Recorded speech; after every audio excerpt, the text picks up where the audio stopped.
Pick up, man. What the hell? Masad honeypot, don't fall for it. It's okay. It's okay. It's good to get out of the echo chamber. Yeah, no, it's good to talk to people from different sides. You know what I'm saying? I'm just gonna get in there and go. You need some. Yo, stop it! Stop it! Stop it. I was saying ironically that's what I would do. Why are you watching these old hippies videos instead of talking to me? Because I had an hour to kill. Oh, okay, hold on. Why do you have me playing back? Hold on. I need to change the my Discord. Like major. Hold on. Are you nuked on Twitch? Oh wait, let me see about you. Still? Tess, can I hear you talk? Yeah, I got you. All right, what were you saying? Okay. Are you nuked on Twitch? Yes. Okay, I'm gonna drop Twitch. All right, bye Twitch. Make sure you guys go over to YouTube. Wait, so Twitch just saw me do the slap choke thing? No, of course not. Okay, pull up your camera immediately. All right, nice, I'm not a freak. Nice, yeah. Why are you shielding your eyes? Because you're on Twitch. I don't want to get you banned. I care about your streaming career. Oh no, I didn't pull up your camera until your camera's pulled up now officially. Okay. Well, how does everything look? It looks good for your stream. I see you're vertical and horizontal right now. Yeah, I know. So fancy. Have you done that yet? I haven't talked to you I haven't done that yet. I haven't talked to you in a long time. I had you blocked on X. I don't remember why. Well, I unblocked you. I think I beefed or troll. I think I disagreed with you directly about something you said, probably about women. I feel like it was during the Tate stuff. No, I think it was after that. But I can't remember what it was for. But anyway, I met you before in Miami, and before that, we did a good stream 3 years ago, right before I got banned on YouTube. And now that I'm unbanned, I feel like it's fitting to talk to you again. I think we had a good interview. You know, we have different perspectives. Actually, my interview makes it into all your hit pieces as like the lore background, almost always. I think we can move on from the hit pieces though, right? It's like, you know, this kind of. I think we can move on from those. It's like people still care. Yeah, I think people do because from most people's perspective, they haven't seen you for 3 years. They don't know who you are, and back then, it seemed like you shifted so much.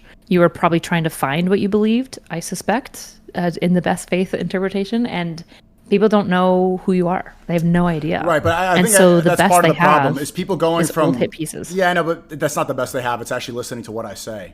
I think the problem is people listening to third parties and people who are incentivized and monetized to disagree with me and shit on me and slander me rather than listen to me myself. Right? There's this phenomenon. People always come up to you. It's like, oh, I used to watch you then, but what happened? I'm like, do you even know what I talk about? Do you know what I stand for? Do you know what I'm about? And they don't.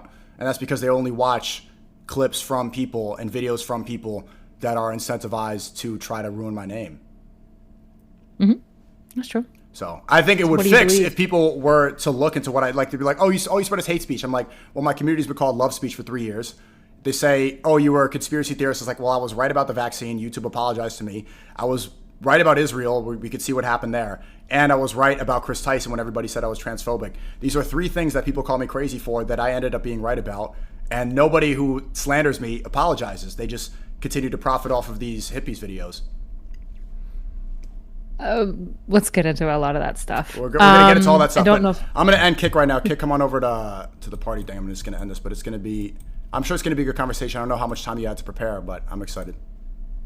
None. I wasn't expecting it until at least Tuesday, so I was going to prep on Tuesday. So I guess why do you want to redo this interview with me specifically? Because I think it was a good conversation. How much time I'm excited.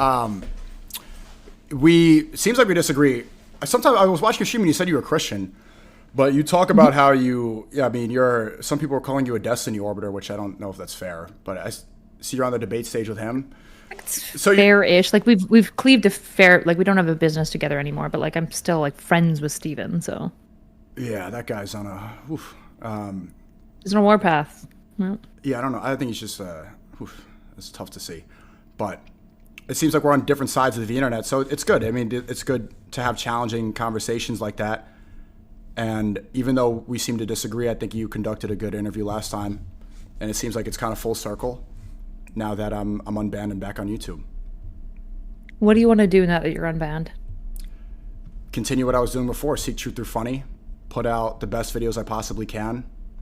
I have a lot to prove. Maybe that's egotistical to say, but I have a narrative to change. I've been vindicated about so many of these issues. Just want to put out the best content I possibly can, change the game even more. So you feel like you've been right. Do you feel like, what are the lessons of the last 3 years for you? The lessons, I think the most important lesson is not to, when you catch a wave or when you start getting momentum, don't burn it out too quick, because it's better to plan for the long term rather than short term. Because I had to fight an uphill battle, and I still am. Still banned on Instagram, Twitch, TikTok, but being unbanned on YouTube is good. I had to fight an uphill battle being banned everywhere and being a content creator with no platform. So, and that was because I think I would have been able to avoid it if I had paced myself a little bit more, if I turned it into a marathon rather than a sprint. So what does not burning it out mean? Like, would you change the content that you made? Would you make less content? Like, what does that mean practically? I had a really good conversation on the 1 Minute podcast. I'm going to drop that soon, with a woman who reminded me of you. Her name was Amanda, and she sat down and she said, she seemed like a liberal, and she was saying that you should go back to your old type of content. You know, the red pill stuff, the manosphere stuff, she thinks is garbage. And she thinks it's when you have she said word for word, like your tone of voice, when it's too aggressive, when it's too provocative, when it's like too rage inducing, many people are not going to listen. And that I should come more to the center so that gays, liberal, and women will be more inclined to listen to you. And there's a couple takeaways from that. It's funny because like she'll say like, oh, manosphere is a grift, and then she'll say grift more to the center so you get the gays, liberals, and women back. But also the important takeaway from that was the tone. The tone I had back then, I would have been able to avoid a lot of the cancellation if I wasn't so provocative. Like even that clip you were showing, that was a joke when I'm like talking about like, oh, she, like was that like a little bit offensive or stuff like that? But yeah, that's if I had toned down those jokes and made it a little more palatable. If I explained this in a way where women who dye their hair blue and adopt feminist politics usually do so, or maybe they don't know that what they're lacking is a relationship with a strong man that they could look up to. If I say that in a palatable way, people are going to listen. But if I say it like, grab the camera doing all this, people are like, ah, and they freak out. That's what I learned, is that there's ways to explain yourself in a way that more people will listen and it make it harder to cancel you. So you want to be cancel proof, and like part of how you want to maintain being cancel proof is essentially like, it sounds like what you're describing is essentially like the style of performance. Like what you've learned here is how to stylize your performance to proof yourself against platforms wanting to nuke you. Does that sound right? Sure. I don't like your word choices. You can disagree with me. No, it's good. It's just you calling it a performance makes it sound disingenuous, but I mean, it is a show. I don't mean it disingenuously. No, I see what you're saying. Just to be clear. It is a show, but yeah, for sure. Right, like, and just to be clear, as a conversion, right, one of the pieces of feedback I get all the time from people is to be less condescending, except when I debate people and I get really aggressive. That's when I get it the most often. People say, stop being condescending. And it's usually on debates where I'm the most mean and the most aggressive. Like I'm calling people retards versus like being smug. And so I've learned actually that when people say stop being condescending, it's a tone performance. They actually literally want me to condescend more than they want me to just be mean and direct, because people seem to be more cool with women being condescending than being aggressive, right? So it's a performance swap that I have to do, even though the feelings that I have towards the person kind of maintain the same. Right. But it's all, you got to read the room. You got to understand the audience. Everybody, sometimes I see right-wing politicians or that sphere, they always get upset when they see code switchers, right?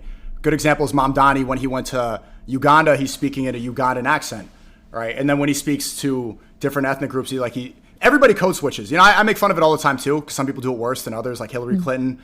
Talk about, I got my hot sauce in my purse. It's like, this is the most cringe code switching ever. But code switching effectively is actually polite. It shows that you're trying to relate to the audience. You understand who you're speaking to, and you want to make the message palatable to them. And that goes the same for what you're saying here. Like when you know that people would prefer you be condescending rather than mean and aggressive, it means you understand the room. And ultimately you're doing so because you believe in your message and you want it to be heard. It's more important than whatever feelings you might have about the tone. The performance, yeah. So, but you don't like the framing of performance. I want to interrogate that a little bit more. No, I don't have a problem with it, but I'm just wondering, I'm like, is she going to call me a grifter? That was the apprehension. I don't know yet. I'll have to talk to you to decide. I guess we'll find out. I'm looking forward to it. It's the trial. So 3 years you've learned essentially to be more mindful of the performance, like to code switch essentially, depending on like what you're talking about. Is there anything else that you've learned? In 3 years, I learned how to deal with frustration, bitterness, and anger better than I have before. 3 years of being shut out for things I ended up being right about, that'll make you angry. You know, it feels like being falsely imprisoned for, you know, being accused of murder and then you know you didn't do it and then being released after 3 years. That's what it's equivalent to. So I learned how to deal with that internally and how to accept it. I think that finally accepting that and getting rid of that was the reason I got unbanned in a spiritual way, which maybe that's a different conversation. But being able to let go, you know, like people say that the universe will run away from what you're chasing so much. If you're, you know, it's like a woman, if you're really needy and all this stuff, she's going to be repulsed. But as soon as you pull back, that's when the attraction works. Like there's opposite ends of a magnet. Yeah. So just learning how to deal with it, because seeing people adopt the talking points that I was saying when I got banned, seeing them then adopt it, that's like, man, I was saying that you called me crazy. I think the perfect example of the bitterness came from, well, the best real example was in 2023. I'm at the UFC fight with Aiden Ross and Gideon. And that's the night I met Donald Trump. It was a big fight. Adesanya fought Pereira. You might not know who that is. But at the time, I was speaking a lot about Chris Tyson. Chris Tyson was the friend of Mr. Beast, the big collaborator. He's transgender, right? Mm-hmm. He was taking HRT and he was being promoted all these videos. And very frequently, all the time, I was saying, this should not be promoted to children. And I remember asking like a lot of people at the event, I'm like, what do you think about Chris Tyson? And then Aiden's a good friend of mine, Gideon, less talkative now, but they were making fun of me for saying, oh, you're so obsessed with this, you're transphobic. A lot of people came around. A lot of people admitted it. Aiden ended up admitting that I was right about that. But all these other people were calling me crazy, saying, oh, look, well, why are you so obsessed with Chris Tyson? you're transphobic. Then he ends up being outed for being a pedophile, for doing innocuous things in Discord servers, and everyone's like, okay, now they all agree he's a pervert. And I was the only one speaking up about it. I mean, I ended up being right. This guy should not be in front of children. But nobody turns around and says, oh, look, sorry, we were wrong. Nobody does that. YouTube did. YouTube said, sorry, we were wrong about COVID. But all those other people that wrote me off and said that I was obsessed, that they didn't say anything. And then I look, I'm like, this is why people don't tell the truth, because they don't want to be pushed to the side as crazy. It's not that I was wrong. It's just that I was right too early. And so that's where I'm like, that's part of the thing where I get too bitter, and then, but I've learned how to fix that. Yeah, I think there's this very interesting thing that we're touching on with this like performance piece that I think is very important. So I noticed, obviously, you didn't like that I was watching the hit piece of you. And it seems as though, you know, you've got this question in your mind, which is, do I think you're a grifter? And what do people think of you? And how do you reset the narrative about you? Right? Like, I think that seems like a central thing of what's already emerged in this conversation so far.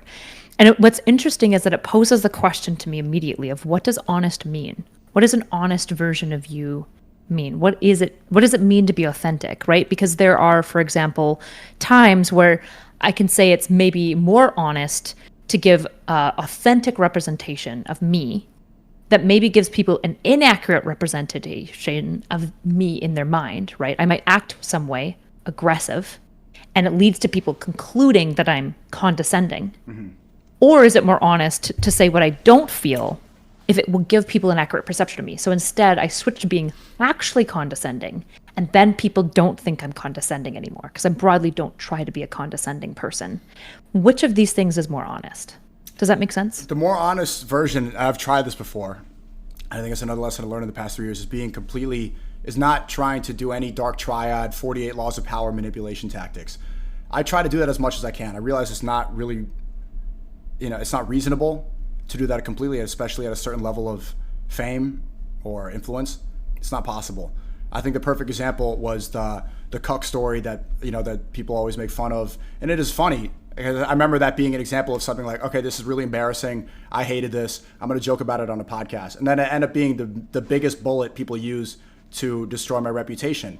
That's a perfect example of being vulnerable, being completely honest, not thinking about, you know, steps or how to communicate or strategy, just being like, this is fucking me, this is funny, and of how or why people aren't vulnerable, why people aren't truthful. But I want to get to that point. I want to get to that point where I don't have to play any of those games and because those are all mental traps. This is all forms of mental slavery where you're bound by society's perception of you. I think the best person to let go of that and who showed us that it's possible is Ye. And that's why we get along, and why, you know, again, why I respect him so much. There's not been any celebrity, or I don't know if any human, who's been as honest about his life. Like, what about that song Cousins? I gave my cousin head. He made a whole song about giving his cousin head. What are the rappers doing that? This is he's from an era where 50 Cent with the big T-shirts and the Thug Row G-Unit, where that was the whole image of a rapper. And now in 2025, he's saying, I gave my cousin head. I gave my cousin head. Who else is going to be willing to do that? And he thought about it because some people were telling him that if you say this, or you can't ever say this, you have to take this to your grave. You have to take this to the grave. Break down why. Why do you need to take that information to the grave? Because you're afraid of society's judgment. You're afraid of people's perception of you. He's like, well, I'm not going to let that hold me. I'm not going to let that prison hold me. But I'm going to say it. Now what? He said it. People heard it. And now we move on. Interesting. And so I guess one thing that's interesting to me about Ye is there is honesty insofar as like wearing on your cuff to some degree, like the hardships, the realities of what you've gone through, as you're describing, like the cuck story, which pilloried you over. I remember when that all happened, I remember being kind of really bothered because I was like, wait, according to like the left, this should be a good thing. He's doing something sexually kind of out of the norm for him because his partner wanted it, right? Like that's a good thing, and yet we're pillaring him because it was because I felt ashamed. Like I was at the time. I mean, I'm still talking about this, but I was doing all these threesomes, and it made my girlfriend jealous, and it was like I was trying to work on this jealousy thing and see if like this was possible. So had the idea like, all right, let's do a couple swap, you know. And obviously it was fucking horrible. Like, I didn't like it at all, and so it was just and again, like most of the criticism comes from the left about that, and this is from the same people say, oh, we're sex positive, you know, we're accepting, share your kink and all this stuff, and then as soon as they see a guy be like, yo, this is fucking embarrassing, like haha F word, haha, they use the same insults that they claim you shouldn't be ashamed about, right? The first thing that a leftist will call you when they need to shame somebody on the right is they'll call you gay, and it's like, if you're using this as an insult, what do you really believe about gay people? Well, the response would be, well, I don't care, but you certainly do. And I'm going to weaponize the things that you hate, right?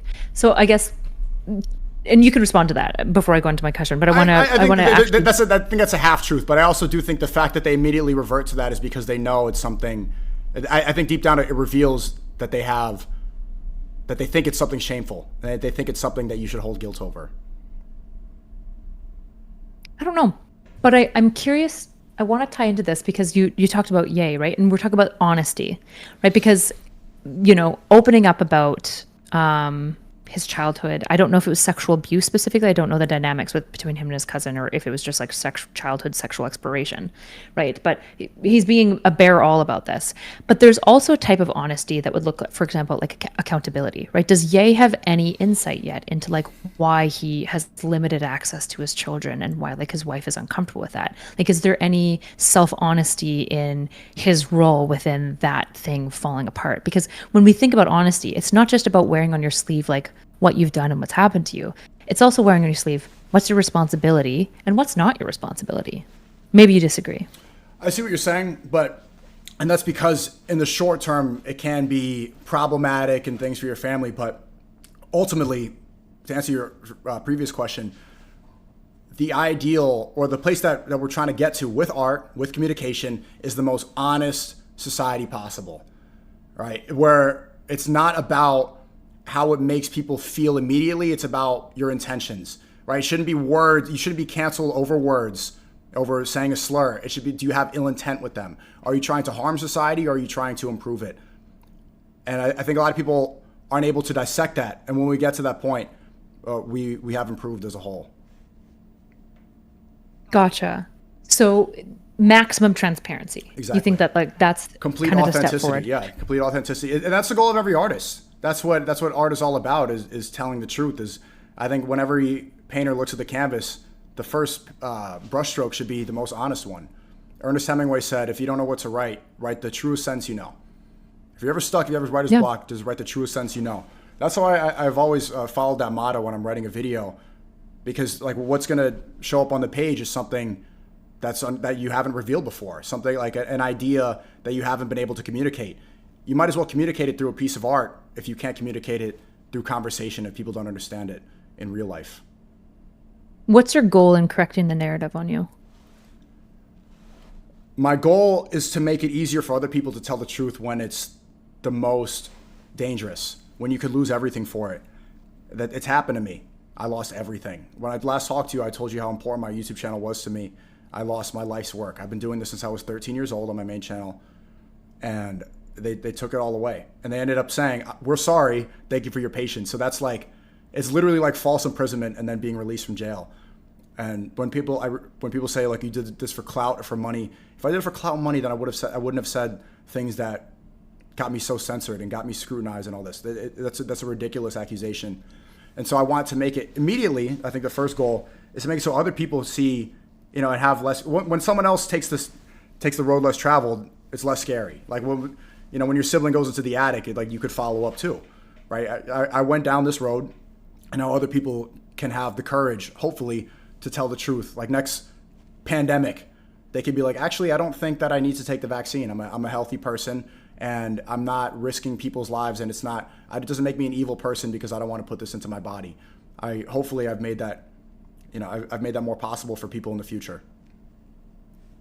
How do you know that when you think about the road being less traveled by, how do you know that the road is less traveled because it's hard, but it's worth traveling, or if it's less traveled because it's foolish and people have learned already not to go down that pathway? Well, it's not foolish because it's wrong. It's foolish because you're going to face scrutiny. It's foolish because it's financially foolish. And I think that that's not a roadblock worth listening to. If it's foolish financially, it's like, okay, that's very, that's a very immediate thing to get blocked by. You should only not travel the road if it's like, it should be right and wrong, what's truthful and what's false. Well, is what's truthful, what's right? Like, where are you tying these things? Because when I'm thinking about the road less traveled by, sometimes it's less traveled because it's not explored yet, or people are afraid of it. But sometimes it's less traveled because we as a society have looked at this thing. Cannibalism, okay? Everyone can agree that's not a road that needs to be traveled by. There's not a lot of people doing cannibalism. It's probably not a worthwhile thing to do, right? And it's an extreme example, but how do you as an individual, especially because you seem to care about kind of being avant-garde, pushing on the edges of what people don't want to talk about, how do you then as that individual look at the lanes and go, what's actually true, like correct, versus what's just not traveled by, but maybe there's a reason for it? Does that kind of make sense? You just have to yeah, I mean cannibalism, that is an extreme comparison. But I understand what you're saying. Like, how do you know? Just to drive the point, yeah. Yeah, how do you understand if that's the right road just because it's less traveled? Yeah, that's not the full measurement, right? But I do want to. That's a byproduct of it. Like I knew then, like I knew with full certainty, like okay, Chris Tyson shouldn't be in front of children. Like this is a no-brainer. He's taken HRT. Mr. Beast has some of the biggest influence in the world to children. Why is a guy being able to leave his family and get cheered on because he's now, a single guy dressed up and taking hormone? Like this is not something that kids should see. Like logically, that's just wrong, right? Why? Because kids shouldn't take hormone therapy. Because it messes up with your DNA. Well, because it messes up them mentally. Because it's proven to alter your state of puberty. Well, there's lots of things that kids take that can be like, right? Like kids take hormone therapy for other things than just being trans. Like, are you opposed to medical intervention on children? No, I'm opposed to it for the wrong. Like if they're doing it because they're encouraged, because like, oh look how happy Chris Tyson is. I'm like, well, I know this guy. This guy's a pervert, and he's doing this as a performance, and he's trying to gain acceptance. He's not in it for the correct medical reasons. He's in it for validation and for weird perverted reasons. Possibly. It's also possible somebody can be a pervert and also be trans, and those two things are separate, right? Sure. Just like somebody could be a pervert and a man, or a pervert and a woman, or a pervert and a liberal, or a pervert and a Republican. Sure. As the Epstein files, I'm sure, will show. That's also true. That's a good point. Okay. So also, your dog just went by, and I'm like laughing because I'm like, is she gonna shock it back into the frame? I don't know how liberal you are. I don't know if you're gonna keep. Might. You might. Please don't. Maybe. No, I don't have a shock collar on her. Okay, good. She's a free dog. She's a free doggo.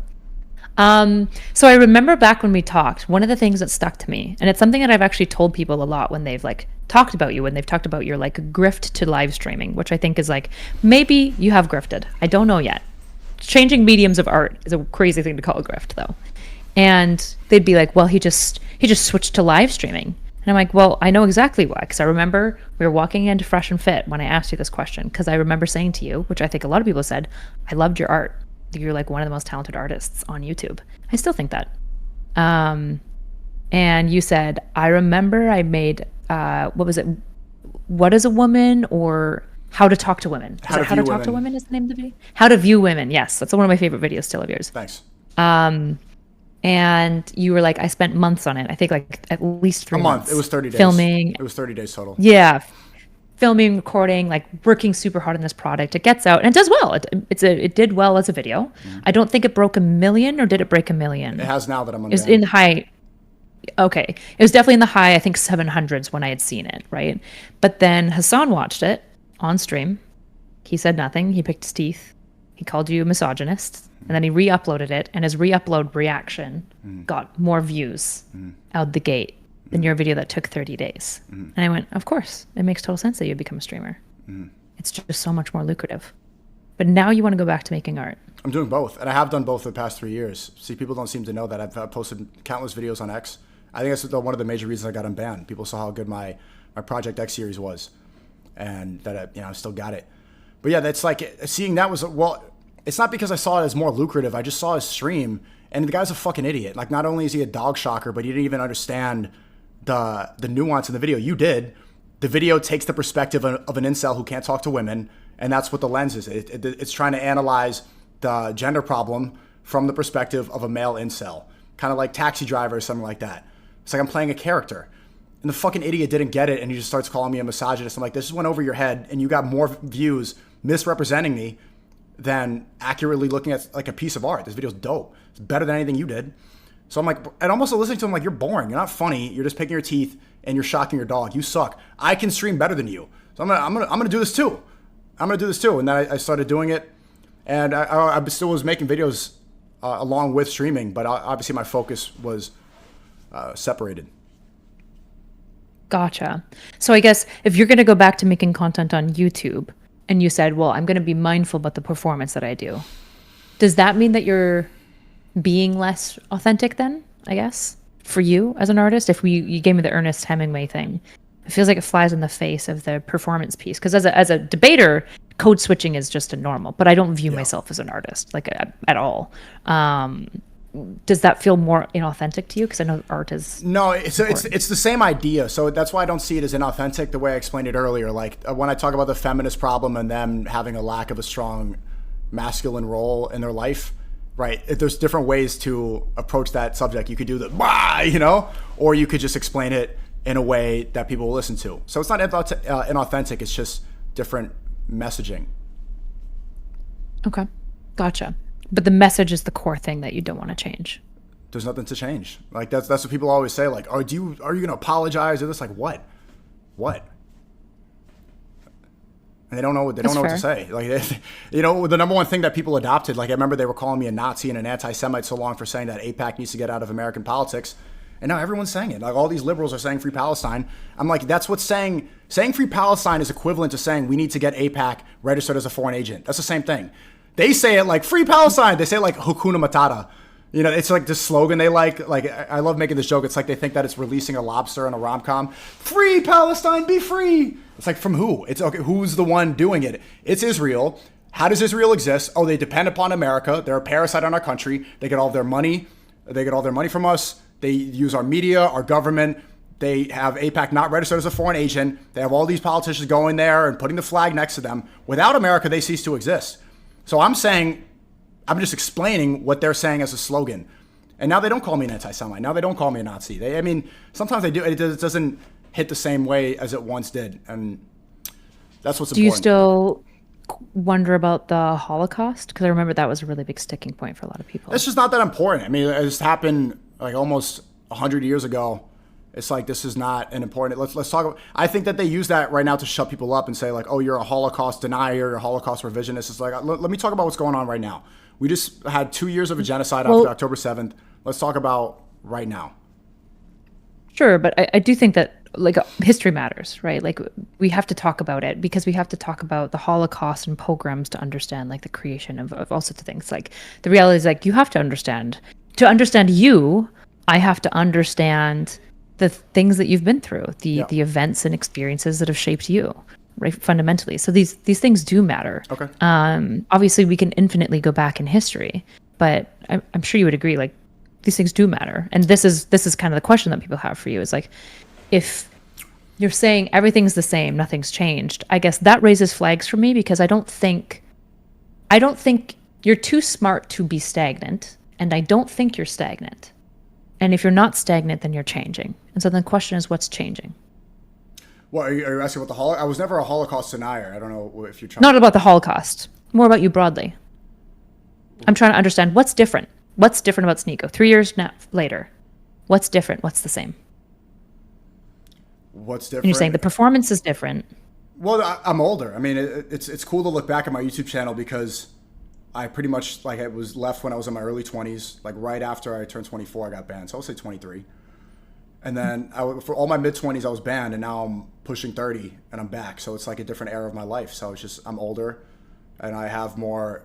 There was a lot that I went through the past 3 years. You know, there was the fighting Strickland, working with Ye in Spain, doing this IRL streaming run. All this was, you know, I went through so much, and I have so many stories to tell.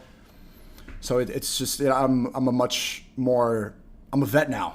You know, before when I first got banned. Tell me about that. About what? That's what I want to understand.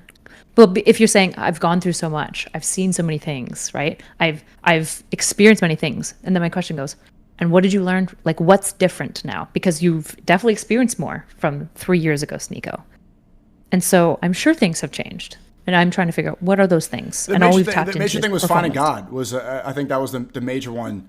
Was now I know the truth. I know exactly what I'm supposed to do.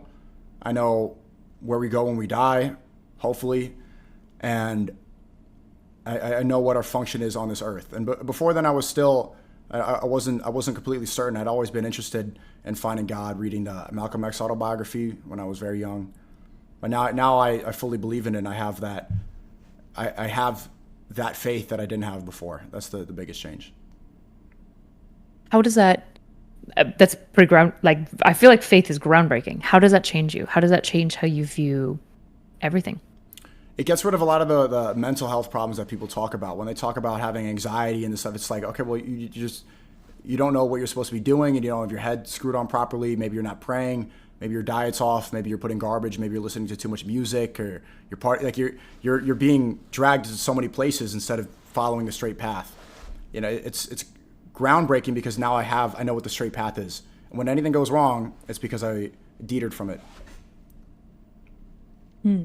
So how do you, because I'm obviously Christian and not Muslim, so what does your faith look like as far as like steering and guiding you? Like, how do you know which is the direct? We talked about the pathways. I imagine part of what helps you determine the pathways that you're picking is your faith, I'm assuming. Mm-hmm. Yeah, I mean, I see Christianity and Islam are very similar. Yeah, it's almost the same. We believe in pretty much the same things. The major difference, I think, it depends on what branch of Christianity you are, but we both believe Jesus is the Messiah. We believe in God. We believe in heaven and hell. We believe, you know, in doing the right things, and all this. And a lot of the stories and a lot of the history is very similar too. So I don't see it as very different.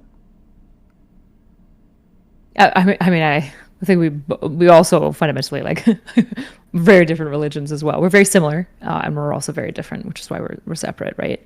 But I'm trying to understand. There's not that many differences, to be honest. What's a major one? There's a fair bit. Like what? We don't recognize Muhammad whatsoever at all. We don't recognize him as a prophet. We don't acknowledge him as a wise speaker. In fact, we reject all of his teachings. That's like a pretty crux difference. I don't know if you could say you reject all of his teaching. A lot of what he said and a lot of the hadith is stuff that Christians do follow, but just not from his words. And we also think Jesus Christ is God, which is pretty fundamental too. Yeah, that's the biggest one. But you do believe he's the Messiah, and we do also believe he's a prophet. So Yeah, but we think he's like God, right? So like when you guys are like, well, he's a prophet, it's like for us that would be like denying God, which we don't need to get into theology. I'm not trying to convince you to be a Christian or anything. I'm just saying like, but aside, similar, yeah, you're right. You're right in saying that. But aside from that, I'm trying to understand the morals and teachings and what you get out of it are very similar. That's my point. So, yeah, and I'm trying to understand. So when it comes to you, how do you use your faith to make a decision about like what's the right way forward? I mean, it's all outlined. Just you try to do the right thing more than the wrong thing. That's all we can do. Yeah, but like when the hadith are being written, like most of them, social media didn't exist, so I can't tell you directly like, should I make a video on X or Y, or should I cover a topic in this way or that way? So how do you use it to kind of inform your actions? Man, I probably don't like directly source it when I'm making videos the way like are doing homework, but when your intentions become more clear and you have a better idea of morality, it's easier to create. And so you could probably use that as a guide, spiritually. Okay, that's fair. Maybe we interface with our faith differently. Obviously, this is why I'm trying to understand. Because like for me, it would be like all like prayer and stuff. So I'm just trying to like understand what. So your faith is a major shifter for you. Mm-hmm. How has that changed your like day-to-day life? You obviously pray. This is the whole question. Yeah, I pray. Mm-hmm. Right now, it's like 5 times is I gotta get better upon that. During Ramadan, it's easier to do it 5 times a day. Right now, I'm trying to get to that point. I got to be better every day. Okay. What else? Man, it's knowing, what I should be doing, what I shouldn't be doing. Like every time, if I go out to a party now, I'm like, oh man, I shouldn't be here. I think beforehand, I wouldn't have the same sort of guilt upon it. Or, say I'm listening to, demonic music. I'm like, all right, you shouldn't be doing this. Beforehand, I'm like, this is, and I wouldn't know why it's bad, but there was some innate feeling that knew it was bad. By demonic, do you mean like secular music or just like literal demonic music, like music where they're worshiping the devil and using demonic imagery all over it? I'd be like, back then I'd be like, okay, well, this is making me feel bad spiritually, and I don't know why. Now I know why. Gotcha. Okay. So demonic music, parties, any other ways that it's like shifted? Even like casual relationships, things like that. Beforehand, I thought that was maybe leaned more with like the red pill idea. Like, Myron believes in getting 50 bodies before you get married, stuff like that. I wouldn't see that as something bad. And now I'm like, okay, well, this is a waste of time. This is, you're sharing your energy with too many people. And, it's just not, there's no purpose. Like now the function of a relationship is to serve God better, is to get married, to have kids. The function of it's not hedonistic. It's for family. It's for life. Gotcha. So when we had last talked, you had been increasingly kind of separating from your family, like your mom and your dad and your sister. Have you guys kind of reconnected? Are you in touch with your family? Yeah, everything's good with my family now, happily. That's good. That's good. Yeah, everything's good. What did that look like?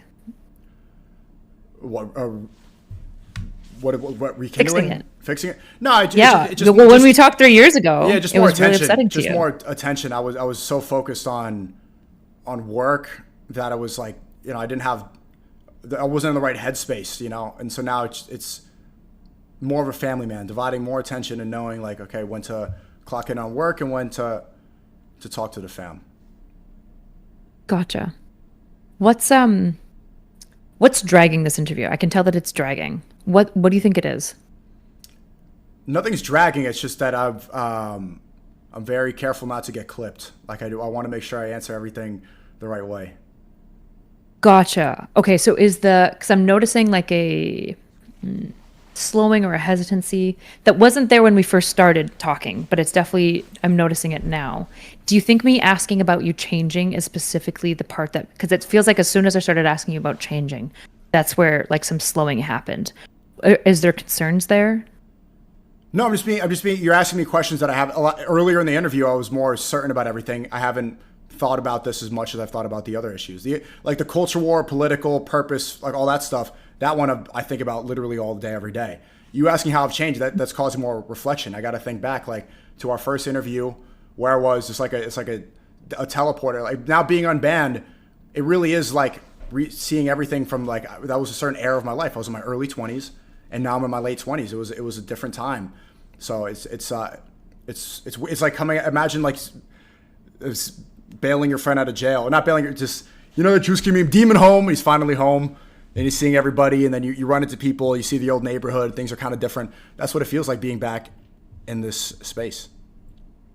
What do you think about like forgiveness? Because I feel like as you come back into the space, there's a lot of people that probably have asked you whether you are apologetic, but I'm sure there's also a lot of people that burned you, that you're going to be interfacing with, especially now that you're back on YouTube, right? Right. How do you conceptualize that? Like, how do you get back into the social space? How are you thinking about it coming in new? Because yes, you've been making content for the last 3 years, but like you said, you're also kind of like popping out fresh again, now that you're back on YouTube and the Google alphabet will allow you to be seen. Yeah, that's a good question. This happened really recently. Alba and Preach posted a video saying we were wrong about SNEAKO. And this is after years of attacks of like million views, boom, boom, SNEAKO's a Nazi, SNEAKO's a pedo, SNEAKO's a cuck, SNEAKO's a grift, like boom, every fucking month. And now I'm back, they're like, oh, we were wrong. Well, what about all that? And it's hopefully, you got to analyze that and be like, hope it's genuine, but obviously you can't be too trusting. And then there's other, you know, relationships at play, like beefs with friends and all this stuff. But that's a good example. It's like, all right, do I look at this and be like, well, thank you, and come and hug them? Or do I, you know, I think the better way to look at it is forgive, but don't forget. Don't forget. I'm not going to forget how any of the people treated me when I was banned, and now that I'm back. And I mean, hopefully, maybe it's coincidental. They saw the debate. I saw you reacted to it too, where I was talking about America not being a Christian country. So, I mean, hopefully they have the best intentions, but it's hard to be fully trusting, and we'll see, man. We have time will tell. Do you think that that's something that's changed? Understandably changed, but do you think that that's something that's changed? Is you kind of being more cautious about people? Absolutely. I think I was way too trusting of too many people. I've been burned so many times. I've been snaked so many times over these past 3 years. It's made me, you know, pretty standoffish with a lot of people. My chat sometimes they say like, oh, El Ego, because like people are like jumping up and down for pictures, and I'm like, you know, kind of like passive sometimes, because I've seen people jump up and down for that picture and post it online and say, this guy's fucking weird, you know, like, but not even that, like people close to me, just all this snaking and all this betrayal and all this, you know, people trying to put dirt and, you know, like threaten to release information, all this stuff, that makes you pretty jaded. And I've been too trusting for early in my career, for sure. So how do you go about deciding who to trust now? Or do you trust anyone? I guess you can't fully trust anybody, but it's a process. And I think I was too revealing with information too quickly. You know, especially with creators. Creators are like the least trustworthy people in the fucking world, because they hold on to information like elephants, and they know that they could use it as a clickbait title. You tell something to a creator and they're downloading possible YouTube titles. I think them especially, you know, I'm gonna look over both shoulders at forever now. Okay, so fellow creators, because there's kind of a necessary monetization of relationship. Yeah, there's an incentive, and also there's so much jealousy involved. Like you talk to one of them, and if they have less clout, less followers, so many people that I was really like open and friendly with, like they're looking at you like I'm better than you. Like why does he have more? I'm better than you. And then you could see that manifest through their content. The other day, I took a meeting 2 days ago. I'm walking into the building. It's in Soho. I buzz up the elevator. When I hear someone say, SNEAKO, I turn around. And it's the Zionist guy who has told people to stay away from me, has slandered my name, someone I knew personally, and snaked me completely. Someone who paid me $5,000, Erudite, for this podcast. It was actually around the same time. We do the same thing. He said, let me do 5K. I want to do a conversation like this. I think you referenced it. Got the 5K. Is it, sorry, he paid you to come on his podcast? Yeah. Okay, gotcha. Yeah, it was really friendly, all this stuff. Are you going to say his name? Nope. Because everyone's Fuck going to be no. able to piece it together. Fuck okay. no. Yeah, you don't want to summon him? No. Okay. It's just, there's no point. But, and then I saw this dude after, like, he told some of my friends not to talk to me anymore, slandering online, calling me all these names. And I'm buzzing the elevator. I hear SNEAKO, and he waves like a friend. And I'm like, this fucking guy. And it's just, this is the nature of the, because there's a lot to take from me, you know. It is what it is. There's always, people are incentivized to take.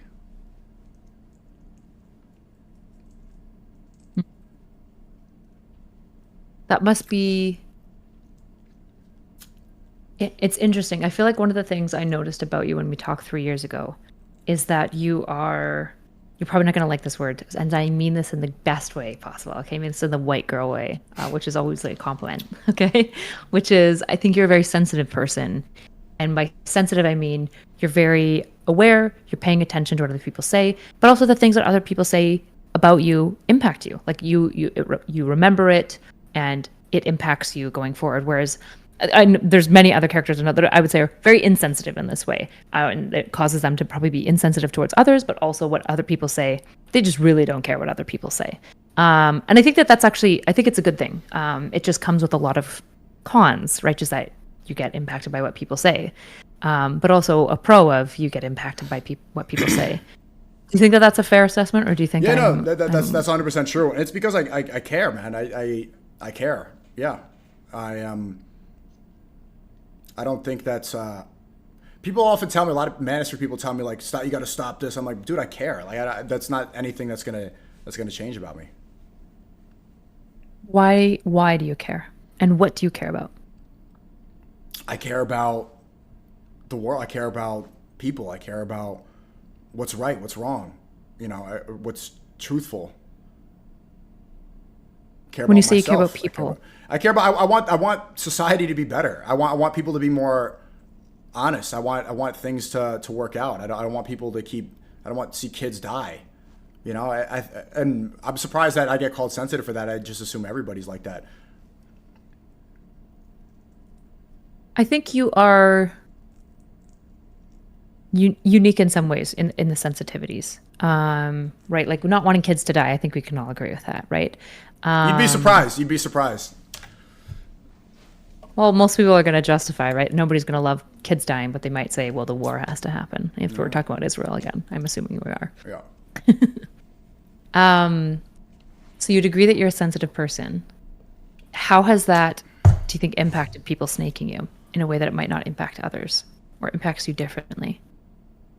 It's because when people snake me, it's because it's after I've shown them my true self and I've been vulnerable with them. And it's like, realize, oh, this guy was putting up he was fake the whole time. And the whole time I was being real, you were downloading. And there's somebody that, there's one fucking guy.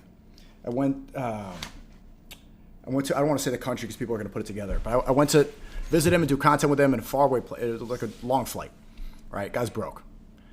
And completely, people didn't know who he was. He was canceled everywhere. And I'm like, man, I want to put this guy on again. Did content with him, plugged him with people, started to blow up again. Got on all these podcasts, got on all these shows. Even before I left that country, I gave him a bunch of money. I'm like, man, you're not making a lot. You've been banned everywhere. You're trying to sell this shit. It's like, take this. Like, I didn't even fucking say anything. Year goes by, falls off again. He starts like being bitter. Nobody likes him. It's like, this guy sucks. All right. And then he starts snaking me and then starts tweeting about me, talking shit. I never said a fucking word about him. I never said anything, anything negative. I put him on all these places, connected him, and like, you're gonna turn on me. It's like, and that's the type of, I don't know if that's gonna affect people more than other people, but it's because, maybe you say it's sensitive. It's because I've helped so many of these people, and I know that. There's some people that I've defended relentlessly. Some manosphere people that I've relentlessly went to war with online to defend people from slander, and then they turn on you, and you're like, I think anybody would be affected by that. Mm-hmm. I agree. I agree that they would be affected. But it feels like you process with it deeply. I think it's fundamental to you being an artist, right? I think you like have to. I don't think you could be an artist if you didn't kind of like express and experience and like walk yourself through things that have happened to you. Mm-hmm. So when you think about like all the people who have like staked you and stuff, how do you think about things like loyalty? Like how do you conceptualize that? I value it way more than I ever did before before I was banned. It's like, it's a trait and a quality in people that is super rare, especially in the content creator space, that, you know, if you find that, you got to hold on to that because it's hard to find. So very, very appreciative of loyalty. How do you tell? Like, how do you tell when loyalty is happening? It takes time. You know, it takes, because especially with creators, I think that's the best example because I am one. If you see, I'll give you an example. So Ye recently, he texted me. I was in Spain in May, and he texted me like a couple of weeks ago, and he's like, "Thanks for not leaking anything." You know, now it was October. There's like a lot of time has went by, and that's the same thing. He's like, he probably waited. A lot of people in that time leaked things, leaked footage, leaked albums, leaked music, information, went to TMZ, all this stuff. And at the same time, I had the opportunity to, and I could have, and I would have been incentivized and monetized to betray, and I didn't. So after a while, he's like, okay, you could have done that at a time. Most likely, you show more loyalty than others. It's a comparison thing. I texted him back. I'm like, it's crazy that you even have to thank me for doing what you're supposed to do. This is not even like, it's not even doing the bare minimum. It's just what I said I would do and what should be expected. But nowadays, that's so rare that you appreciate what used to be normal.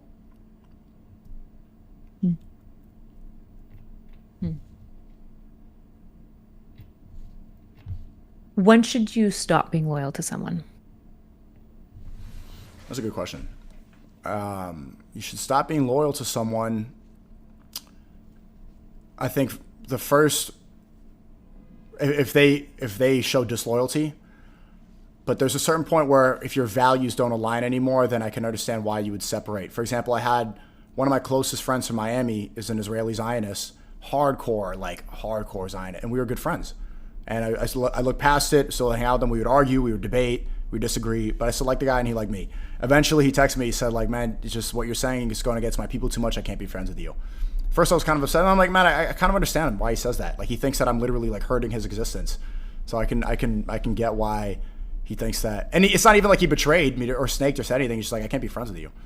You know, I can't talk anymore. I'm like, okay. All right. What was that like?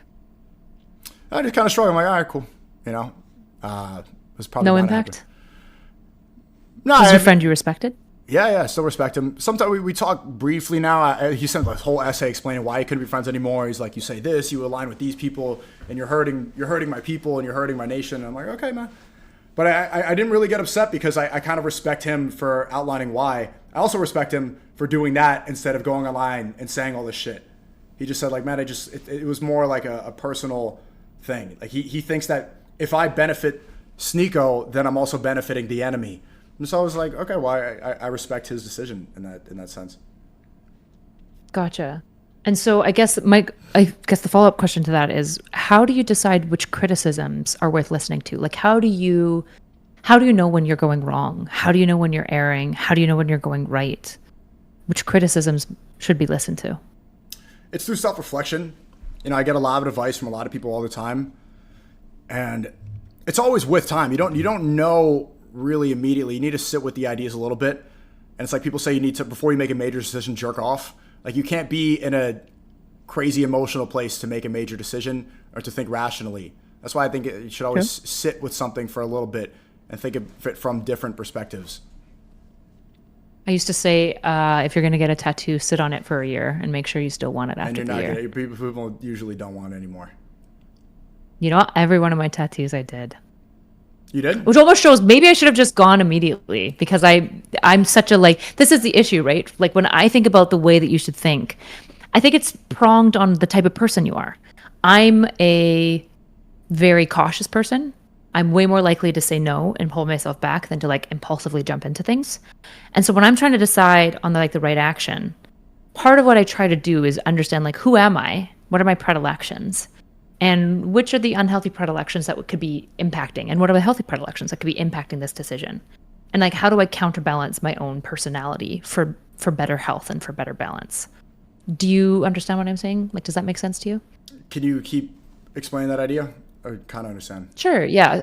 Yeah. So like with the tattoo, right? When I look back, it's almost like it probably, because like I'm so cautious already, I understand that I might have something on my body for the rest of my life. I take a lot of gravity in that decision. And so I'm not going to get something frivolous and stupid.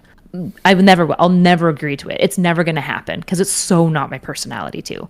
And so in some ways, like waiting an entire year to get a tattoo with my personality appeals to my personality because I love waiting and, holding off to really make sure that it's the right plan. But also that type of hesitancy has really impacted my content career, for example. There's a lot of waves of content that I think if I had just jumped right into and I'd ridden that wave, I'd probably be more popular, right? It doesn't help that I neglected my content for 2 years.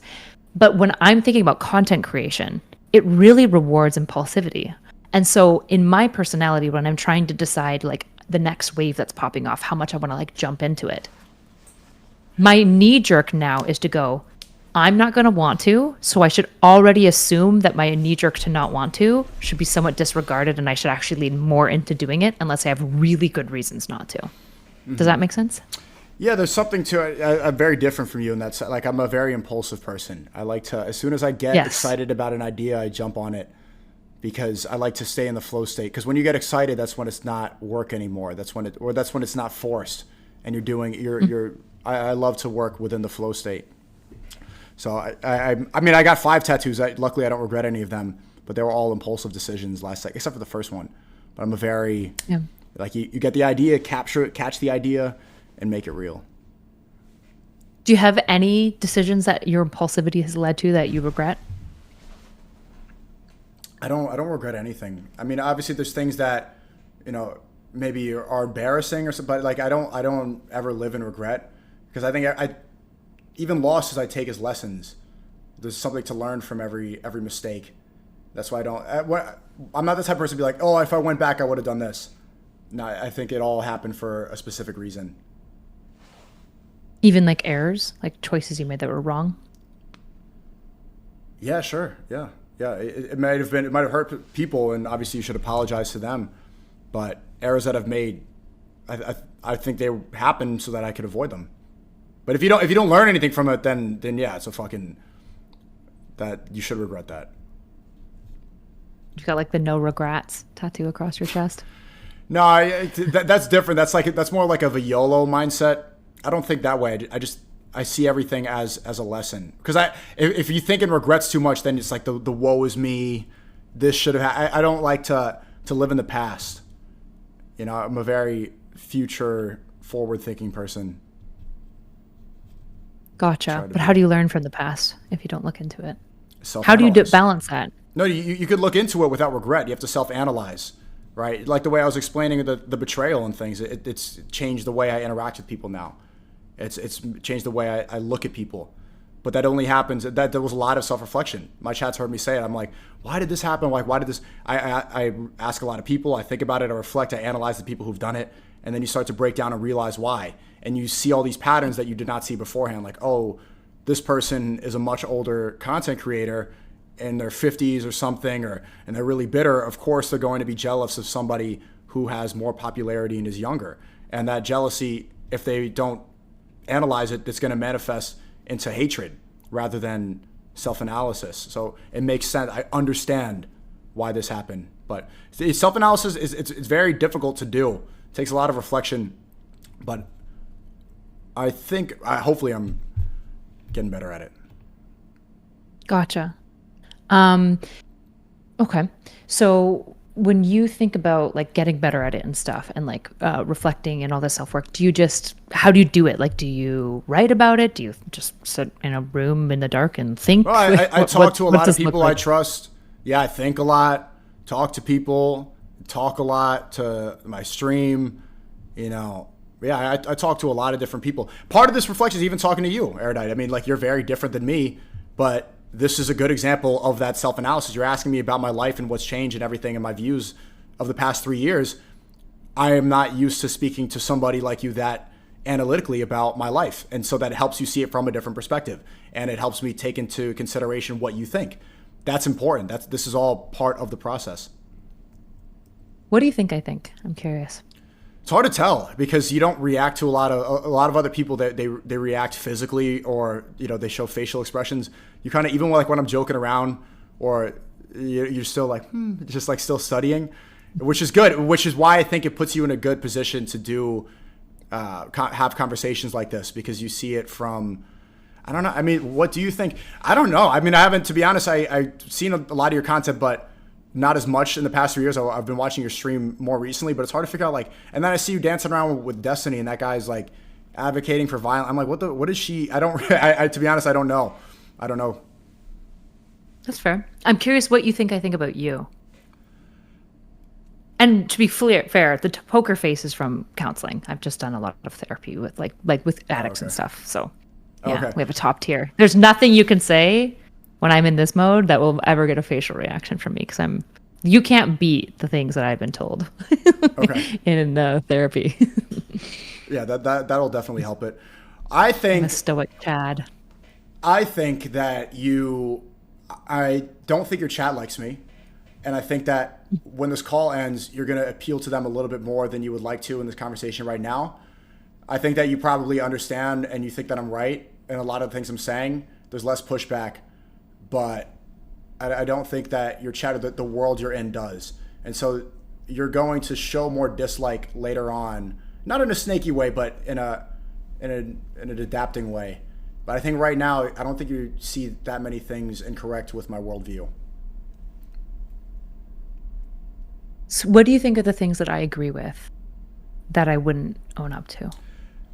I think that you really like the sensitivity part. You saying that shows you see a human side of me, and especially you're in a circle where people like to demonize me, and a lot of people don't see me as a human. They don't care to, and they like to hear the hate, and they don't. That's what I said in the beginning. People don't want to see my content. They just want to see hate videos on me, even though they were wrong about so much of what I said first. So the fact that you're able to see that shows that, like, maybe you see the good intentions of what I do. You think that it comes from a real place more than a lot of people. And I also don't think you think I'm a grifter. You talking about the Hasanabi situation, right? Maybe you think it was for monetary reasons, but also it's like, if we're being real, if I was doing it for monetary reasons, I wouldn't have talked about a lot of the shit I talked about. Okay. I'm gonna think about what I want to ask you next.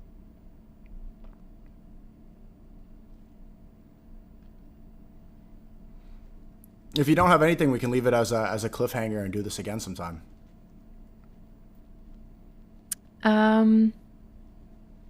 We can definitely do that. I'd like to maybe reflect with you, like, honestly, about what I do think about you. Is that something you'd be open to hearing? That's a great. I don't want to give it to you. Yeah, great way to conclude. Do you want to hear it? Because I don't want to give it to you if you don't actually give a fuck. I do. Okay. So when I first met you, I very much saw you as the type of person that I think gets misunderstood and passed by kind of like nice society. I don't know if you know much about my history, but I grew up in fundamentalist Christian land. Very, very fundy Christian land. And I'm not into that anymore, but I'm still Christian. And one of the biggest moments of me cleaving from the church, I used to work with high-risk youth at this youth camp. That's where Nick and I met. We worked with gang-affiliated youth and, foster kids and just really rough kids. A lot of black people. And a lot of black people. Well, it's Canada, so it's Native people. But yeah, we don't have a lot of black people, but we have a lot of Native people. I realized that I couldn't bring any of the kids that I loved to church because they swore and they said inappropriate things and they were loud and they wouldn't be dressed clean and they weren't like very white and proper and prim. And I was like, wow, I hate this place. Like, I hate this. And that's an issue I struggle with a lot with the left as well, is I think, like, if I go to like my DC meetings with Democrats, I realize that like I could never bring one of my high-risk youth there. They wouldn't like them because they're probably too racist and too bigoted. I see where this and I is think going. that's in many ways. Yeah. So this is how I felt about you when we first met.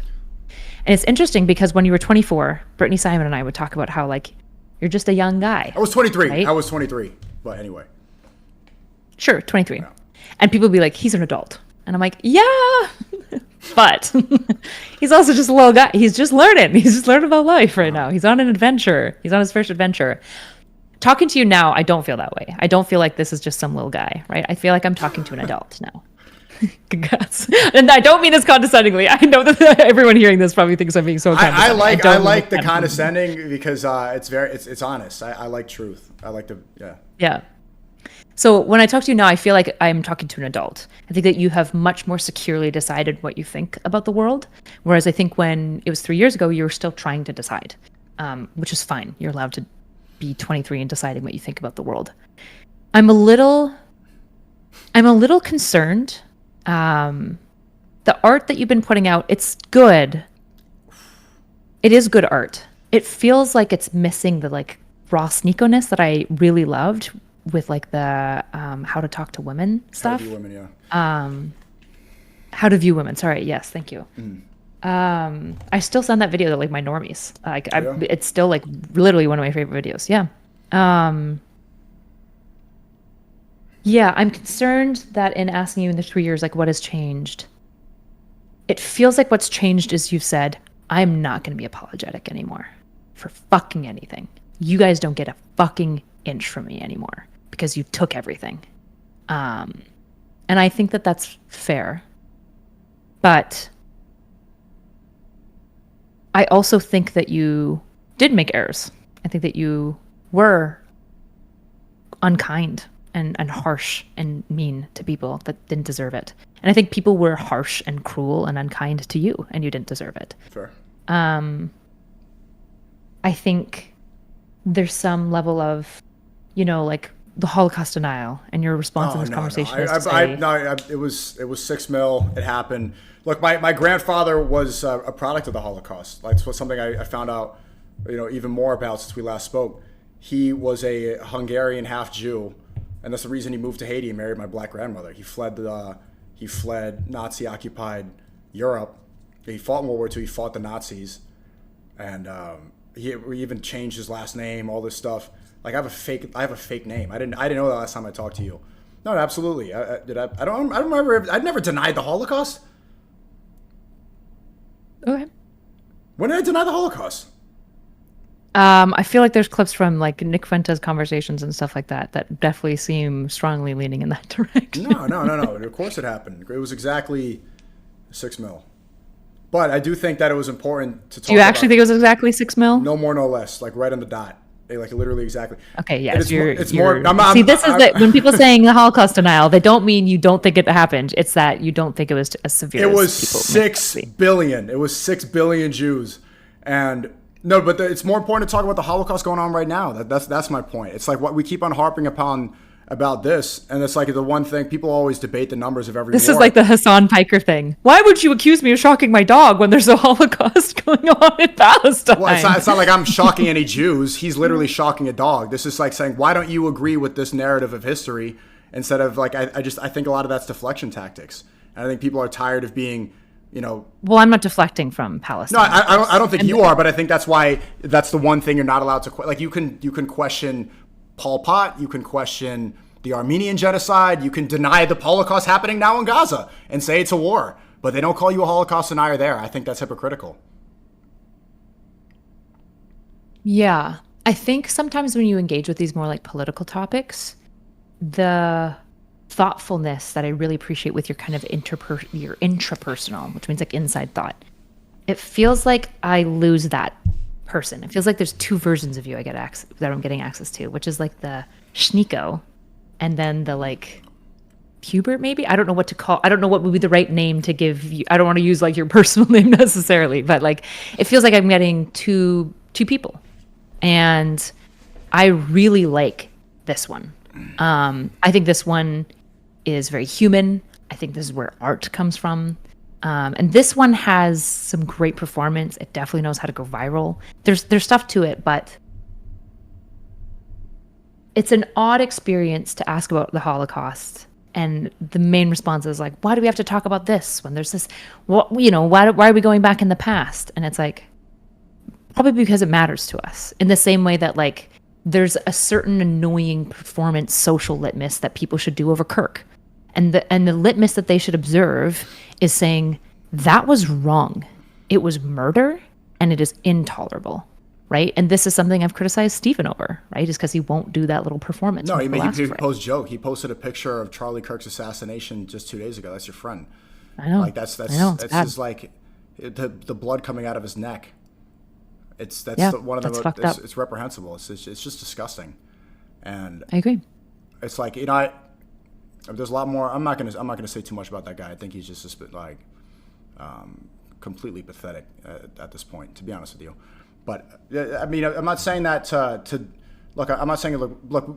I think we talk about it all the time. There's Holocaust museums everywhere. We learn about it in school. It's the genocide we learn about the most. We've seen the Schindler's List. We've seen all the movies. It's like, okay, we get it. All right, what about anything else in world history? Like, why? This is the one thing. Do you deny this? They don't ask you to deny 9/11.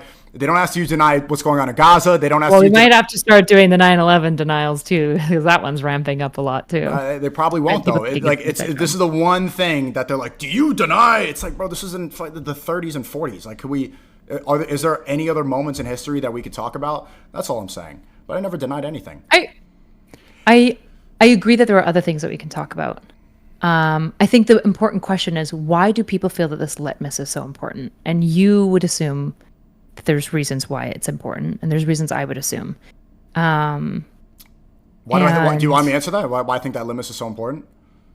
Sure, you can. Yeah, it's because they've run with that victim narrative for so long, and it's beneficial. Never forget. It's justified so many actions. It's justified what Israel's doing right now. It's like, oh, we can never let what happened to the Holocaust happen again. I agree, but it doesn't justify all of your actions.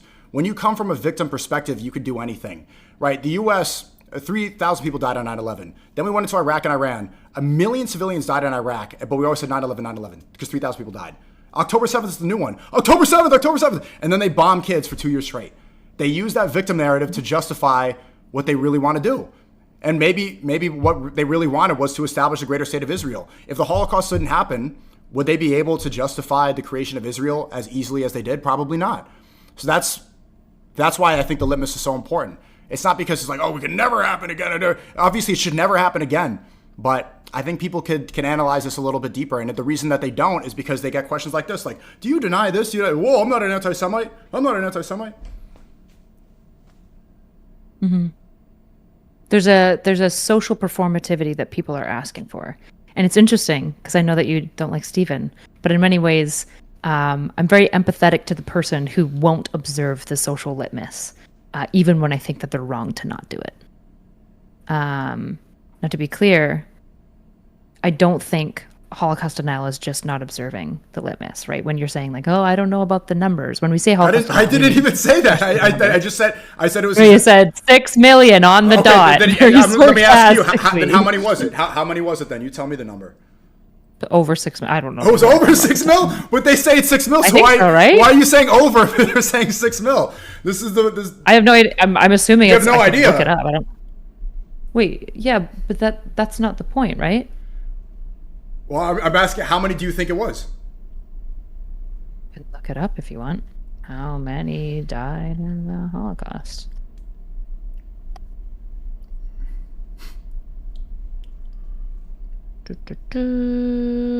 Yeah, approximately 6 million. In total, 6 million, blah, blah, blah, blah, blah. I don't know the exact number. Approximately means it could be. I don't need an exact number, but I mean, I'm just trying to point out the ridiculousness of that question when people say that, because like even Ethan Klein, the genocide supporter, he asked me that, how many was it? And you're supposed to give an exact figure as if I was like a historian or I was there or I checked all the bodies, like, or is that what they're asking for? Yeah, I mean, look, because you said it approximately. What does that mean? Does that mean 5 mil? Does that mean 7? What does that mean exactly? Because if you say it wasn't 6 mil, now you're a denier. But based off of their definition, like this, you see how you could so easily be categorized as an evil Nazi? I actually think that this is a good demonstration of it's not just that easy, right? I think most people, when they hear my answer, the worst that they would say is be like, come on, Kyla, you're talking to SNEAKO. You should definitely know that number off the top of your head. That would be the worst that I would get. And to that, I'd be like, why the fuck would I have this like randomly memorized, right? But I'm like, I don't know, it's probably around 6 mil. That seems like what you're saying, right? The issue is that when you answer it, you were saying it very tongue in cheek, where you go, well, do you think it's that? Because if you think it's 120,000, that's a very different figure. Right? Well, but then break down, what does approximately mean? How far is where is the gray area? The reason I say it like that is because I know that it's a weapon used to get your Wikipedia fucked up. It's to silence you. It's to say, oh, you're a gotcha, right? It's this gotcha tactic to write you off forever. That's why. It's a litmus. It's the social litmus, right? Because when you say approximately, most people would like probably give grace for like 500,000 either side, but they wouldn't give grace for like reducing it by 6 million, because almost every single person who has to reduce it to like 120,000 are doing so to dismiss the genuine tragedy of what the Holocaust is. And that is concerning, right? We don't want to dismiss when like the Holodomor happens and communism destroyed lives. We don't want to like just rush over that. It's really important that communists look at that number seriously. And I don't think you like communists. I'm sure you'd agree. Communists need to be very honest with themselves about what the Holodomor is. They need to look at those numbers, and they need to understand the implications of the things that they're talking about. They must, because we don't want to redo that history. Was that done by Stalin? Yeah. Okay. Yeah, that's important too. People rave and look, the reason that you could dress up for Halloween, you could dress up as a communist. You could wave the hammer and sickle around at a New York park at a protest. You could wave the communist flag. What happens, Erudite? What'd you say? Oh, there you go. You froze. No. You said you could dress up like a communist for Halloween. Right. So Halloween, you could dress up as a communist, right? You could wave the hammer and sickle at a New York protest. What happens if you dress up like a Nazi? Yeah, I think we saw it, right? A great point. Now, to be clear, Stalin didn't Stalin kill more people? Reaction. Stalin killed more people than Hitler. But you could dress up like a communist, but you can't dress up like... And why? It's because only one genocide is used to silence people and is used as the litmus test of morality, right? This one is never measured as a litmus test of morality. I think the issue is that when evil is simple and the villain is easy to draw, it's a very easy, sexy story, right? Like the Nazi is an easy villain because it's just a group of people being like, no, we've got the worst language ever. Okay, German is basically a disease of the throat, essentially. Barking and screeching at each other about how they are the Aryan super race. I kind of like the language. I like that. That's fair. I think it's a terrible thing. I think it's pretty ugly. But they're screaming about how they are better than others and that Jews need to be put to death as a result because they are staining cockroaches, right? That's a very easy villain. It's a very simple story. Everyone can look at that and be like, wow, that's really bad. Probably don't do that. Stalin committed way more genocides. But the language in which he baked it into is so much more complicated, right? Where it's like, oh, well, it's the kulaks. The kulaks are stealing from us, and the kulaks are stealing from the people, and we need to give the land back to the people. And Ukraine, look, we're not trying to steal from the people. We just want to have equal, right? And so to paint the villain, while I agree that they're equally evil, to paint the villain, it's harder, right? It's yeah. I mean, I don't know how true that is. I mean, obviously, like movies and media have definitely done that. But if you look back, and a lot of people are seeing like the AI speeches. And it's like, okay, he's talking about communism. That's what Hitler's saying. We need to get rid of communism. He's talking about German nationalism, and he's saying we need to be proud to be German and stuff like that. That superiority thing is definitely exaggerated a lot. If you break down his speeches, if you read Mein Kampf, it's in there as well. Like he does talk about Jews, but it's definitely compared to Stalin. It's like, was he really? Do you think Hitler was more evil than Stalin? I don't know how to compare those two. I think they're both pretty equally evil. I think they're both horrifying. Okay. I like that answer. Yeah. I'm giving you the complexities of why it's hard to view these things equally, right? Because the issue is there's often very unsatisfying answers for why people like fall the way that they do. We were talking about this today. Have you seen the drama with like Nina Lynn and Saeed and... Yeah. You know, she got a 24-hour ban. People. She actually, so it's funny, in the earlier hit piece, they were saying like, oh, essay warning. And it's like me making a joke about feminine. You know, it's like me grabbing essaying my camera, which they try to characterize as essay, and then Nina Lynn is literally sexually assaulting men live on stream. Guess what, Erudite? She gets a 24-hour ban. Mm-hmm. I'm permabanned. Do you even know why? Well, just it is the Chad stuff that got no, right? No, I didn't even get that. Was on YouTube. I got no punishment for that. That was a joke, and it wasn't even that wasn't essay. That wasn't. See, they all lied about that. They used that clip to try to mischaracterize me. YouTube was 2 misinformation strikes and a cyberbullying strikes for making fun of the eyelashes. Twitch, it was ban evasion, then hateful conduct, and then off-platform behavior. I got banned again for like a 4th time, permaban. I don't even know why. I don't know why. And I'm asking you. It wasn't fucking chat. Nobody knows what it was. I have no idea. Yeah. Well, this is a big issue with platform transparency, right? I got mass reported and banned in September because of bad empanada, and I got like hateful speech, but the clips that they attached to it, which was only 2, were like, should I show my grandma? Like they were nothingness clips, right? So it's like, okay, well, this is just clearly mass report. So I agree that there's like major issue with transparency. And it's very unfortunate that basically you're probably a victim of YouTube looked at you and said, look, you're an advertiser liability. So any excuse we have to nuke you off the platform, we're going to do it. I'm an easy guy to ban. Yeah, because I'm loud, provocative, and I make insulting jokes. And like it's easy to look at me. And people, that's why when I get banned, they're like, oh, yeah. That's why they don't care. That's why they don't look into it. Nina Lynn, you need an explanation. You need her sexually assaulting a guy on camera to be like, okay, she deserves it. Right. I guess the issue is that there's a very uneven stick that I think I'm listening to you apply. Right, when you look at, for example, misdeeds of people on the left, which there are many, it feels like the ruler and the stick that you apply is quite harsh. I think particularly because these are the people who I think were probably the worst to you, probably the least fair, the least giving the benefit of the doubt. Which goes a long way, right? I think part of why you're willing to talk to me is that I'm a left-leaning person who gives a lot of benefit of the doubt.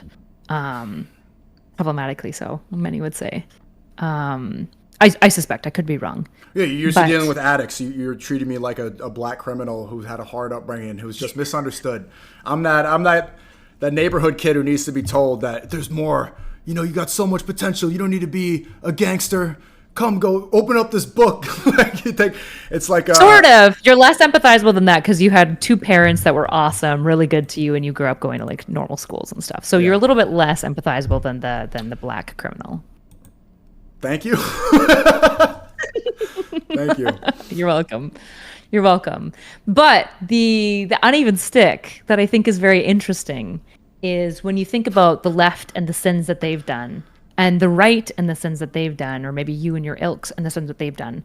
Well, the things that you guys have done, well, there's nothing, and we were right anyways.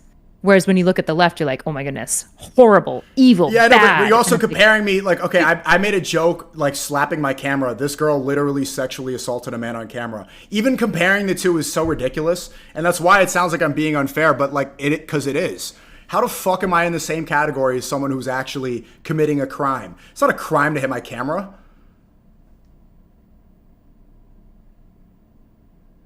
How do you think Chad's mom felt watching She probably thought it was a bad joke. I mean, she probably thought it was an offensive joke. Hold on. No. How do you think Chad's mom felt? I just told you. I think she was upset. She probably thought it was a bad joke. Do you actually think that Chad's mom only thought was, wow, that was a really bad joke? What, did you think I was like scary and that I should get I'm a rapist? No, I don't think so. I thought she saw a guy on a camera making a joke that was out of taste in her point of view.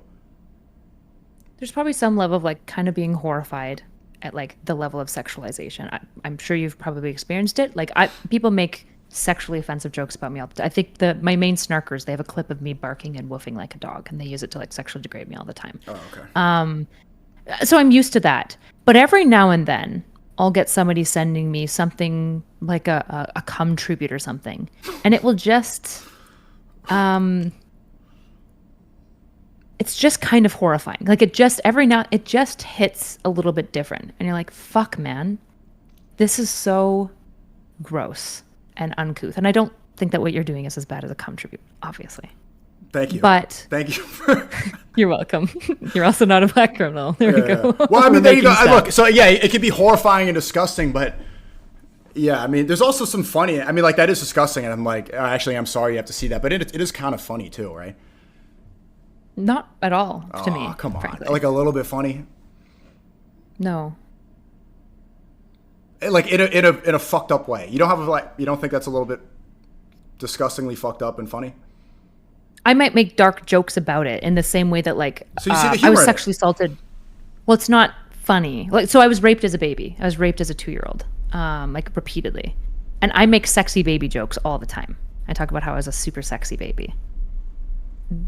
The joke eases the thing, but it doesn't make the rape of the baby okay. No. But I'm not making jokes about that. I'm making like the situation, like someone printing out. Like you imagine how pathetic you got to be to print out the piece of paper and do that. Like what's the, and then taking a picture and all this. It's in a pathetic way. It's pathetic. It's really pathetic, right? So like the average cum tribute is whatever, but like every now and then it just hits a being like, why does a person think that they get to subject me to this? Like you can print it out. Why are you sending this to me? Because if you're sending this to me, you mean something by it, right? You know that I'm not going to like it. So you're getting off on the idea that I'm going to potentially see it. It's going to bother me, and that excites you. Right? And I don't think that that's what you were doing, obviously. But I think when you think, how do you think Chad's mother felt about those comments? And you go, she probably thought it was an offensive joke. She probably thought it was more than just an offensive joke. And also, all of the commentary that falls from it, because you don't make a joke in a vacuum. I don't make a joke in a vacuum. You have thousands of young men looking up to you, hearing you make that comment. And I think that that does matter. Yeah, I mean, if you break down the intentions of the joke were to make fun of feminism. So I don't care about this woman. I don't know her. I really don't. Like it's about, maybe there should be more empathy, but it's really about feminism, and it's how most feminists just have a lack of a male presence in their life, and so they gravitate towards this ideology. That's what it's about. It's like this. And I said this at the beginning of the interview. I said the more palatable way to explain it would be blue-haired feminists in their 40s who are unmarried need a man that can take care of them. What I did was a crass way of explaining that. But I mean, it didn't harm anyone. Like it's my camera. It's not what Nina Lynn did. I don't think it harmed anyone in the joke itself. I suspect the young boys that look up to you, thinking that this might be a way that they can interface with women, it's probably not super great. This is why when people talk about like the spooky ideas on the internet, the concern about people questioning the genuine numbers of how many Jews were killed, the fear is that younger people will forget what this meant. And they'll forget why it was so important. Or younger people will think that they should emulate this thing, right? Younger men will think that it might be appropriate to like make these types of jokes towards women, or might think that it's kind of funny to talk about roughly sexing up a woman to fix her brain. Well, I mean, right? look, Even though there's, I think any joke sorry to interrupt you, but any joke, if you have good intentions, right? There can be jokes with bad intent, those should stop. I agree with you. But if the intentions of the joke are to make somebody laugh, I'll defend it, even if it's not funny, even if it's, if it offends people. Like if the intention was to make someone laugh, then I think it's okay. Sometimes people miss. I mean, that's the whole point of conversation. Sometimes you misread the audience, you can misread the room. Happens to the best of us. Sometimes it's tough, but if it wasn't meant to hurt anybody, then I don't think it's wrong. sure. Was it meant to hurt Chad? No. Like, did you say it thinking that she'd think it was funny? No. If she had, it depends on her sense of humor. I mean, it wasn't really for her. It was for the situations, for the idea of feminism, right? It's to explain that this is just like what a lot of high-strung women who end up like with a cardboard sign at a protest and a mask screaming about abortion. It's like these are not women who have a happy relationship. That's why they're so upset. That's why that's an outward projection. Every action you do is the result of an inward projection, and that's what it was supposed to explain. And maybe maybe she was able to analyze, and maybe she saw some truth in it, but I don't think like it. Yeah, I think that was over dramatized, and for people to call that sexual assault, I think it's just disingenuous. Sure. The main thing that I would basically call to is that, if the jokes were genuinely intended to be funny, even if it's not necessarily the audience, the issue is that there's a lot of jokes that I think you have a really big issue with. All of Steven's jokes, I think some of you and I agree aren't good, that get really tricky, right? Like, no, but I see him posting a picture of Charlie Kirk's, like, or making a joke like literally right after he died. His intention isn't to make people laugh. His intention is to piss off the right. He's become a human rage baiter. This is a person whose intentions aren't to better people. It's like, and if you always see his justification, it's like, Trump did this, so I could do that. The right does this, so I'm going to do that. It's not out of like, genuine jest or out of a happy place. It's out of anger that the right is doing this. That's always his justification. I don't buy it. He likes to piss people off. And that's a really demonic state to live in. Gotcha. There's no world that you didn't make that joke and knew it was going to piss people off. And probably took some level of delight in pissing off the feminists. Again, it depends on the amount of, like, I knew that it was going to make people laugh. I knew that it was going to be, it was going to be provocative. But that's like someone else, you're comparing it to Destiny, that's his pure intention, is a provocateur, is a rage baiter, that's his entire I do think existence. He genuinely thinks it's funny. I'm not going to lie. As somebody who's talked to him about it and, finger wagged like an old, unk at him as well. I do think he genuinely thinks it's funny. His audience definitely thinks it's funny. He'll say, well, come on, it was a banger. I just will say to him, it's not more funny than it is offensive. And that's the problem. That's what I'm saying. Yeah, that's what you have to measure.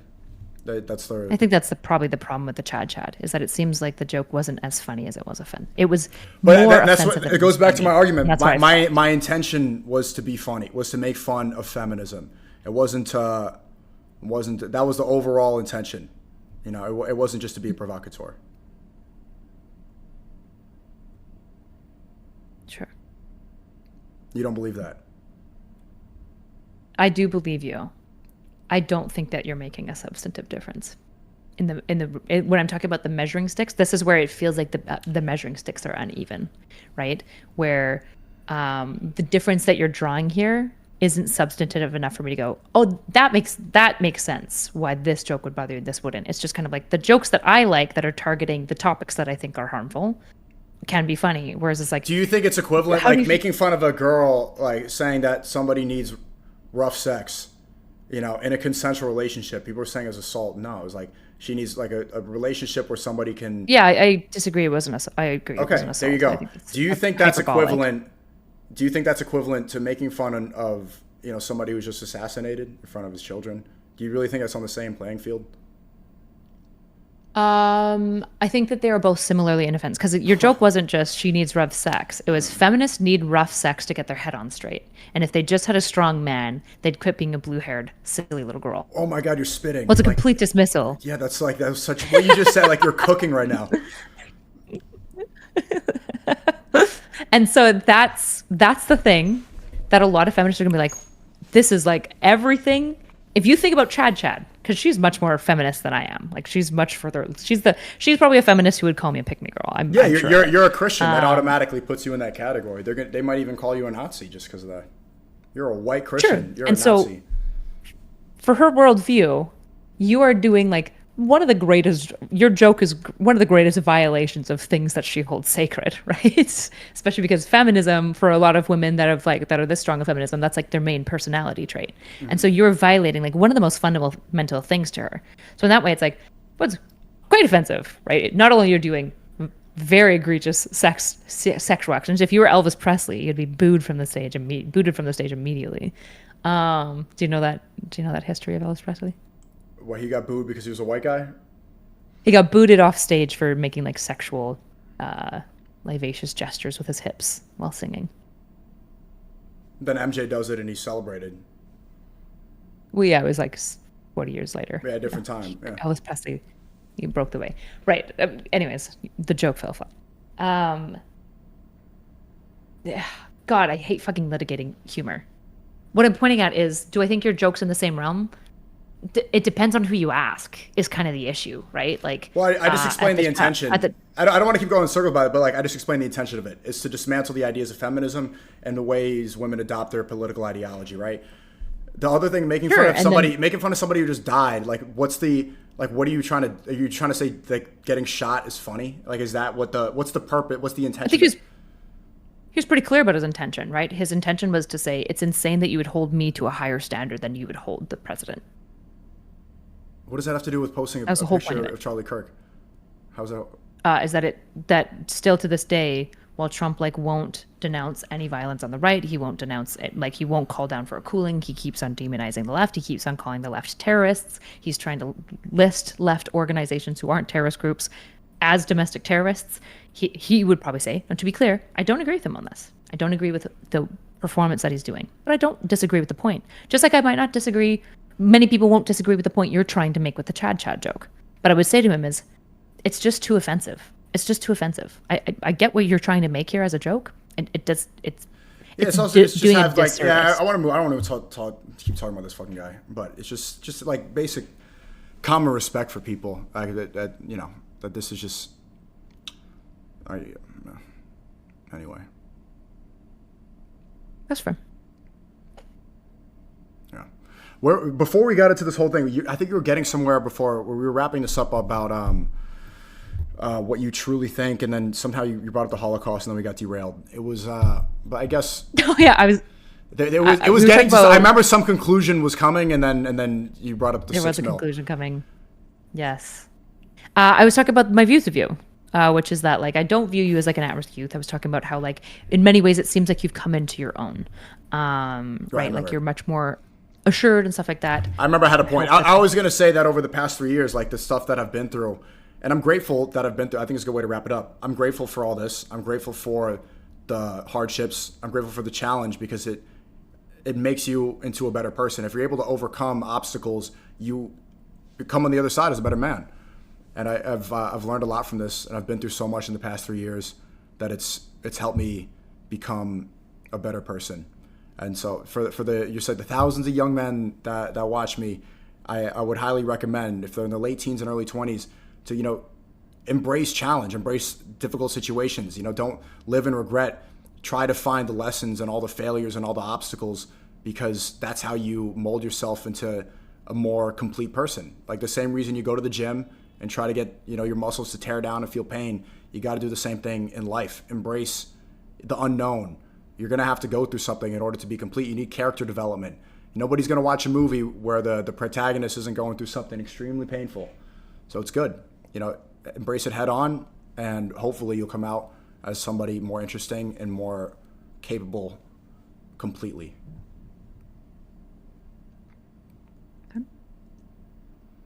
Thanks so much. I look forward to doing this again, maybe when you have time to do some preparation. But like I said, I'm impulsive, spontaneous. Got to get it done. Yeah, I think we should talk again. There's some stuff I want to interrogate. I'll flesh out my thoughts more and then fire you an invite. Okay, we could do it in approximately 6 million seconds. How about that? 6 million for all the Jews that died in the Holocaust. Thank you. My God. Very noble of you. A moment of silence, really. No, actually, don't be insensitive. There were a lot of gay people and Polish people who also died in the Holocaust. So the fact that you leave them out means I don't think that you have empathy for them. I really don't care about Polish people at all. They can all just go. Have a good one. Talk soon. Thanks. Have a good one. All right. Bye. She's funny, man. That was fun. That was a good way to end. She doesn't care about Polish. All right, was that good? Respect Poland, bitch. No, that was funny. Hold on, yeah, the cam.